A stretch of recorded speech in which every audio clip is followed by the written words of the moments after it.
안녕하세요. 개인 투자자분들의 멘토 프로페서 킹입니다. 8월 12일 기술적 분석의 좋은 모닝 브리핑 출발해 보도록 하겠습니다.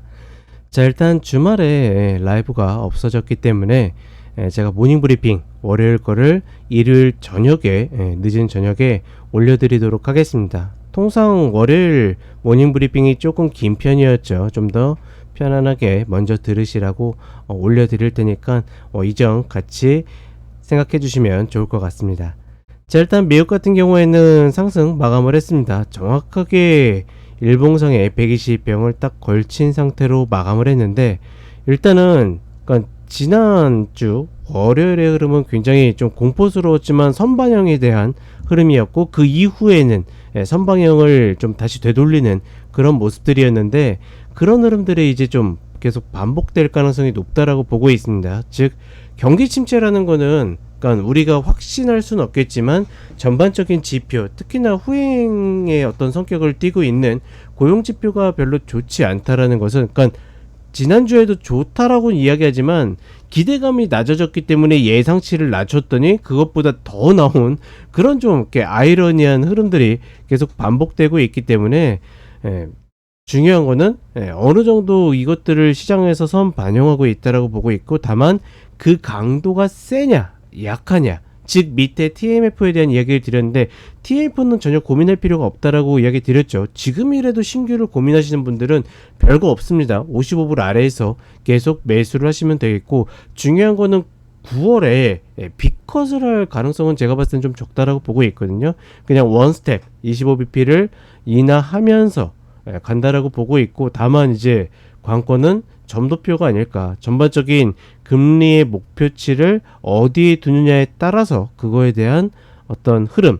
근데 재밌는 거는 뭐냐면 이 점도표를 내린다라고 해서 무조건 금리 인하가 되니까 시장의 호재다, 그렇게 볼 수 없어요. 아, 연준도 경기 침체를 예측하나 보나 해서 떨어질 수도 있는 거고, 반대로 금리 인하가 되겠구나, 그러면 또 괜찮지라고 해가지고 올라갈 수도 있고, 즉 이슈에 대한 것은 어떻게 보면 결과론적이 될 수 있기 때문에 그 이슈를 생각해가지고, 즉 기본적 분석을 통해가지고 지금 시장을 오른다 내린다 예측하는 것은 제가 봤을 때는 큰 의미 없다라고 보고 있고, 그러니 전반적으로 예측보다는 대응으로 가는 것이 맞다라고 판단하고 있고, 그렇기 때문에 나스닥에 저 딱 걸친 122평이 굉장히 중요하다.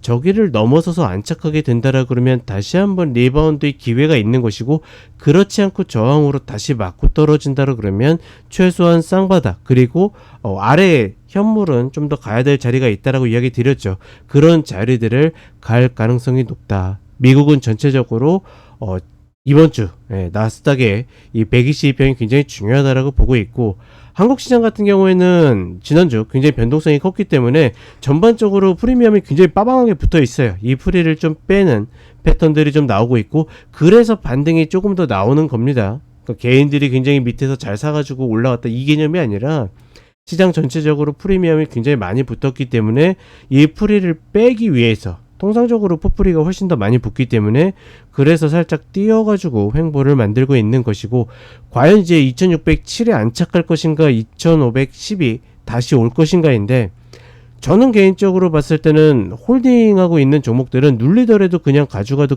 크게 무방하다라고 봐요. 근데 문제는 신규를 여기에서 뒤늦게 들어간다라는 것은 아마 좀 고생할 가능성이 높지 않겠는가. 다시 오던 안 오던 2495, 2510 이 구간이 내려올 때 그때 매수를 들어가는 것이 좀 더 흔들리더라도 견디는 구간이 좀 줄지 않을까. 자칫하면 단기 이 구간이 다시, 그러니까 2607 구간이 저항으로 남아가지고 밑에 찍고서 목표로 바뀔 가능성이 높기 때문에 적극적으로 들이댈 필요는 없지 않을까. 일단은 그렇게 보고 있습니다. 즉 신규는 조금 더 여유있게 바라보시는 게 맞다라고 보고 있고, 홀딩은 지금 내가 세운 전략대로 가져간다, 이렇게 전체적으로 정리를 하시면 될 것 같습니다. 자, 그러면 차트 간단하게 보도록 하겠습니다. 나스닥 선물을 보게 되면 조금씩 매일매일 고점을 갱신을 하고는 있습니다. 다만 크게 치고 가지 못하는 모습이고, 다만 다행인 건 뭐다? 30분의 흐름이 꺾이진 않고 있다.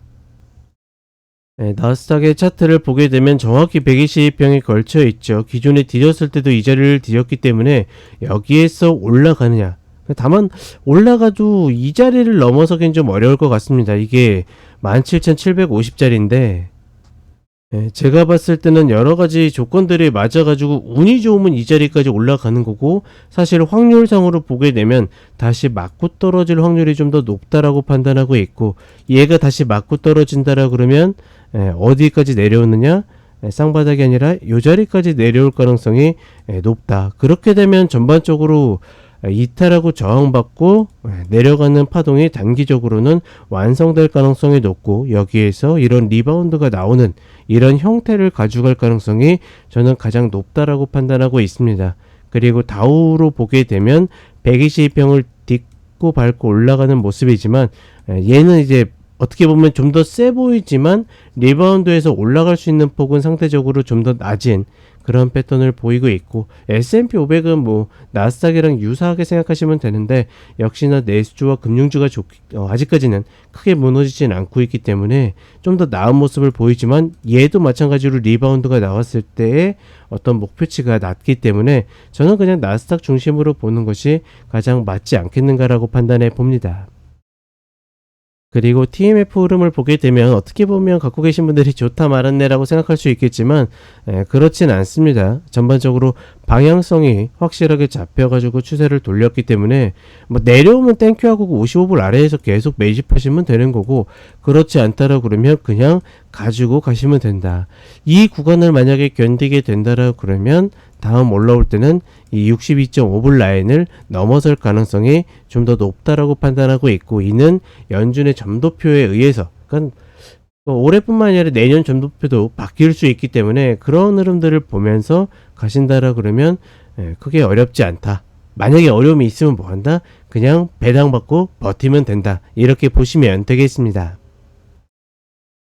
자, 그 다음에 코스피를 보게 되면 이때 지나치게 풀이들이 많이 붙었기 때문에 슬금슬금 리바운드를 보이면서 풋을 누르는 과정에 있고, 그렇기 때문에 지금 그 과정에 빗대어 본다라 그러면 여기에서 이렇게 횡보할 가능성이 조금 더 높지 않겠는가.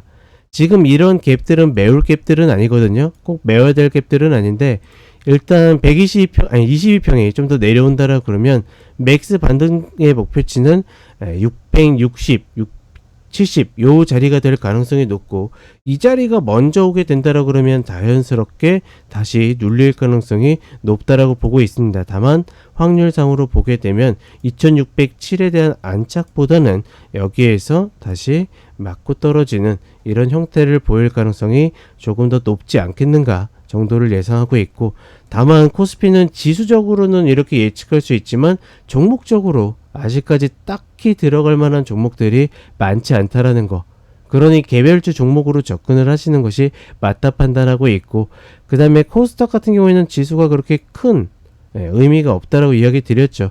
일단 그나마 긍정적인 것들은 마디들을 딛고 올라오고 이런 것들을 반복하고 있는데, 지수 너무 신경 쓰지 마시고 개별 종목으로 접근하는 것이 맞다. 지금 상황에서는 반도체가 더 좋다, 뭐 헬스케어가 더 좋다, 아니면 2차전지가 더 좋다, 의미 없습니다.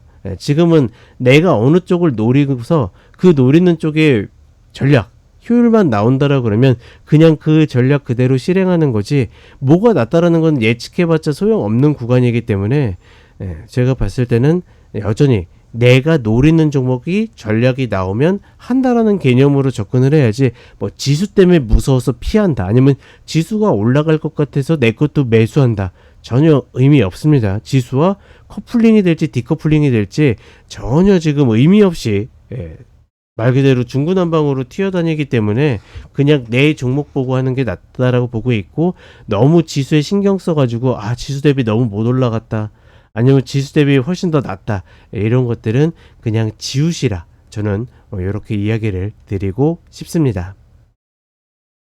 자, 이렇게 이야기 드렸고, 무더운 여름 화이팅 하시고, 요즘에 코로나가 다시 유행이라고 하죠. 꼭 잘 피해서 건강관리 잘 하시길 바라겠습니다. 자, 저는 런치박스 때 다시 찾아뵙도록 하겠습니다. 감사합니다.